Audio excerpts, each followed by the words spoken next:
மாணவ செல்வங்களுக்கு வணக்கம். நம்ம முந்தின காணொளியினுடைய தொடர்ச்சி இந்த காணொளியில பார்க்கலாம். நம்ம கடைசியா என்ன படித்தோம் அப்படின்னா, ஆட்டுக்கிடை வைப்பதற்காக கோனேரி வந்தான் அப்படின்னு படித்தோம். சரி, இனி தொடர்ந்து அந்த கோனேரி, அதாவது ஆயன் பேசுகிறான். அவன் 4 பேரை சொல்கிறான். யாரெல்லாம் அப்படின்னா, பூதக்கோன், வேதக்கோன், தாதக்கோன், இசையானவன் அப்படின்னு சொல்கிறான். அதாவது பூதக்கோன் அப்படிங்கிறவன் வைத்திருந்த ஒரு பொது ஆடு. அந்த ஆடு சண்டை செய்யும் ஆடு. அந்த ஆட்டை ஒரு பாம்பும் புலியும் காத்து கொண்டிருந்துதான். இது கலிகாலமடா பள்ளா அப்படின்னு சொல்கிறான். அடுத்து வேதக்கோன். அந்த வேதக்கோன் என்பவன் கிடையை காத்தது எதற்காக? அவனது சாதியை சேர்ந்தவர்கள் வீதிகள் தோறும் அமைத்திருந்த கிடைகள் பயன்படாது பள்ளா அப்படின்னு சொல்கிறான். அடுத்து தாதக்கோன். தாதக்கோனுடைய ஆடுகளை நான் முன்னாலே அறிவேன். பொருளுக்காக அந்த ஆடுகளை நீ உன்னுடையதாக வைத்து கொண்டதையும் உன் மனதையும் அறிவேன் பள்ளா அப்படின்னு உண்மையை வெளிப்படுத்துகிறான். அடுத்து இசையானவன். இசையானவன் முக்கூடலில் கோயில் கொண்ட பழமையானவன். அழகரின் வயலில் வளமான உரமேற்றும் ஆயன் நானடா பள்ளா அப்படின்னு சொல்கிறான். சரி, இதில் பார்த்தீங்கன்னா சைவம், வைணவம் போன்ற சமயங்களை பற்றிய செய்திகள் இதில் இருக்குது. சரி, இதோட கதை முடிஞ்சா அப்படின்னா இல்லை. மூத்தப்பள்ளி ஒரு தடவை பண்ணையாட்ட முறையிட்டாச்சு. பள்ளனுடைய தவறுகளை எல்லாம் பண்ணையாட்ட சொல்லியாச்சு. சரி, பள்ளன் இனியாவது ஒழுங்காக இருக்கணும்ல.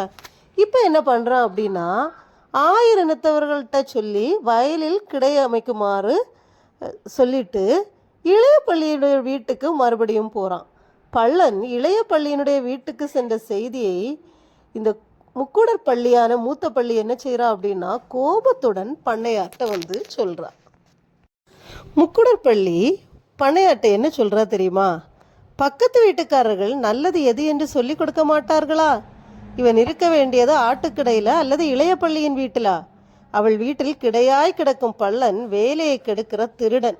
காலையிலேயே என்னை கண்டதும் கையும் காலும் உதறல் எடுக்க மனம் பதறி விழுந்தான். அவளுக்காக, அதாவது இளைய பள்ளிக்காக அவன் மடலேறவும் துணிவான். மோகப்பை பிடித்திருக்கும் உடலோடு அலைகிறான். அவனுடைய திருட்டுத்தனத்தை நீங்கள் அறியவில்லையா பண்ணைக்காரரே? நான் சொல்வதையும் கேட்காமல் இருக்கின்றீர்கள். முக்கூடல் அழகரும் என்னை தடுத்து ஆட்கொள்ளவில்லை, நியாயம் கேட்கவும் இல்லை.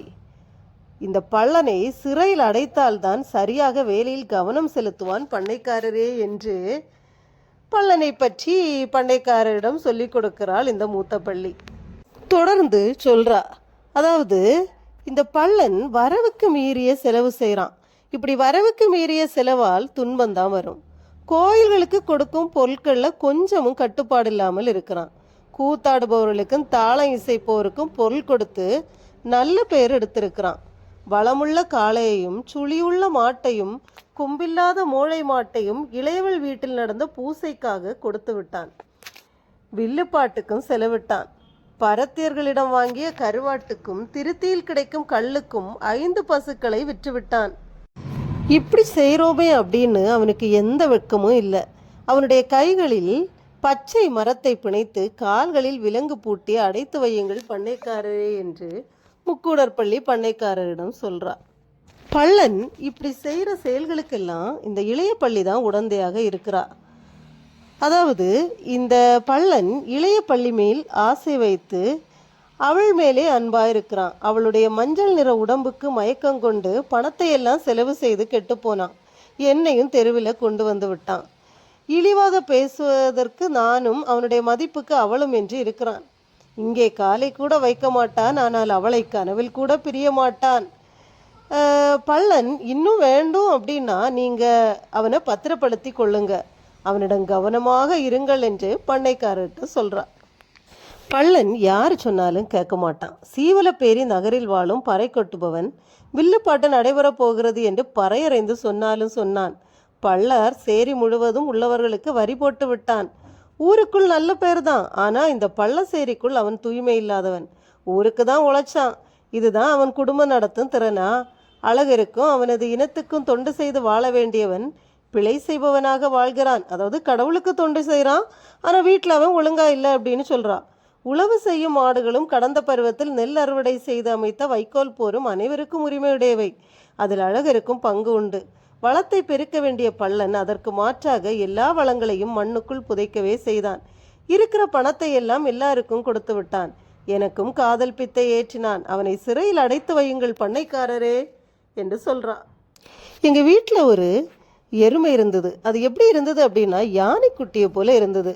அந்த யானைக்குட்டி போல இருந்த எருமையை ஞானி செட்டியிடம் 15 பணத்திற்கு விற்று அதில் கிடைச்ச பணத்தை அவனுடைய குழந்தையார் குஞ்சு என்பவளுக்கு சீர்வரிசை செய்து விட்டான். அவளுக்கு மீனை கொண்டு போய் கொடுப்பான். எனக்கு கருவாட்டை கூட காட்ட மாட்டான். நான் ஏதாவது சொன்னால் எதிர்வாதம் பேசி என்னை போட்டு அடிப்பான். ஆனால் அவள் சொன்னால் பாம்பை கூட பிடிப்பான். இவன் கிடையமைக்க இடையனை பார்த்து வந்தானா அல்லது அவன் தலையில் இருந்த பேனை பார்த்து வந்தானா தெரியல. இளைய பள்ளியின் வீட்டில் கிடையாய் கிடக்கிறான். இனியா அவன் வயலுக்கு எரு வைக்க போகிறான். பூனைக்குட்டியை போல் பதுங்கி பதுங்கி அலங்கார சொற்களுடன் பொய்களையே கொண்டு வருவான். அவனை சிறையில் அடைத்து வையுங்கள் பண்ணைக்காரரே என்று சொல்றார்.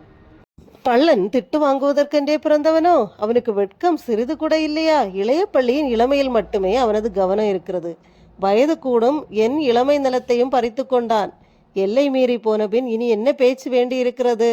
அவனுக்கு வயலில் உழவு செய்யணும்னு எந்த ஆசையும் இல்லை. அதனால் இனி அவனுடன் பேச மாட்டேன். அவனிடம் நீங்கள் வேணும்னா பேசி பாருங்கள்.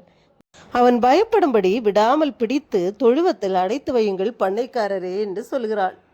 மூத்த பள்ளி பண்ணைக்காரரிடம் பள்ளன் மேல் இந்த குற்றச்சாட்டுகளை எல்லாம் சொல்லிட்டு போன பிறகு இந்த பள்ளன் எரு வைத்த வயலில் இருந்து வருவது போல பண்ணைக்காரருக்கு முன்னால் வந்தான். பள்ளன் வந்து பண்ணைக்காரரிடம் தான் எந்தெந்த வயல்ல எல்லாம் வேலை செய்தேன் அப்படிங்கிறத சொல்கிறான். அதாவது மலை போல வளம் தரும் சீவலப்பேரி ஏரியின் தண்ணீர் பாயும் சிறப்புடைய இந்திரன் தொழும் திருமாலின் பெயர் பெற்ற கேசவன் வயலுக்கும், கார் பருவத்தில் பயிர் செய்து ஊர்லேயே அதிகமாக கதலி வாழை என்னும் நெல் விளைந்த வயலுக்கும், புகழ்மிக்க நைனாத்தையின் வயலுக்கும், கரிய மேகங்கள் சூழ்ந்து சாரலாய் நிலம் ஈரமாக தூறலிடும் நாற்றுப்படவும் சன்னை வெட்டியான் வாய்க்கால் பகுதியிலுள்ள வயல்களுக்கும், வன்னி மரத்தின் அருகிலுள்ள வயல்களுக்கும், கோரை புற்கள் அடர்ந்த வயலுக்கும், ஓடை அருகில் இருக்கும் வயலிலும், அழகாய் தோற்றமளிக்கும் குத்துக்கல் வயலுக்கும், குளத்தின் அருகே உள்ள வயலுக்கும், முத்தன் வயலுக்கும், வீரபாண்டியன் ஏரி நீர் பாயும் திருமகளுக்கு தானமாக கொடுக்கப்பட்ட நிலங்களிலும், சுமை தாங்கி கல்லின் அருகில் இருக்கும் வயல்களுக்கும், கடைசியில் உள்ள வயலுக்கும், தென் மருதூரில் உள்ள பண்ணை வயலுக்கும், இப்படி எல்லா வயல்கள்லையும் போய் வேலை செய்துட்டு இன்னைக்கு தான் திரும்பினேன். இன்னும் உங்களுடைய கட்டளையை கேட்டு நிறைவேற்ற காத்திருக்கிறேன் பண்ணைக்காரரே என்று பள்ளன் பண்ணைக்காரரிடம் கூறினார். பள்ளன் பண்ணைக்காரர்கிட்ட இதெல்லாம் சொன்ன பிறகும் பண்ணைக்காரருக்கு கோபம் வருது. அவர் எம் தந்தையாகிய திருமாலான முக்கூடல் நாயகர் ஏரியை சார்ந்த வயல்களில் நீ ஆட்டுக்கிடை வைத்து தந்த விதமாயுது? மருதூர் பள்ளியுடன் உறவு கொண்டு அவள் வீட்டில் உறங்கிய உறக்கமா? மனதை தொட்டுப்பார் என கண்கள் கோபத்தால் சிவந்த பண்ணைக்காரன் பொய்யுரை கூறி வந்த பள்ளனின் காலில் மரக்கட்டையை இணைத்து கட்டினான். இதோட நம்ம முக்கூடர் பள்ளு பாடம் முடிஞ்சுது. அன்பு மாணவ செல்வங்களே, இந்த பாடம் உங்களுக்கு ரொம்ப ஈஸியாக இருக்கும். நீங்கள் நல்லா படியுங்க. அதாவது பள்ளன், பண்ணைக்காரன், மூத்த பள்ளி, இளைய பள்ளி இவர்களுடைய பற்றிய செய்திகள் தான் நம்ம இந்த பாடப்பகுதியில் படித்தோம். நீங்கள் நல்லா படியுங்க. நன்றி.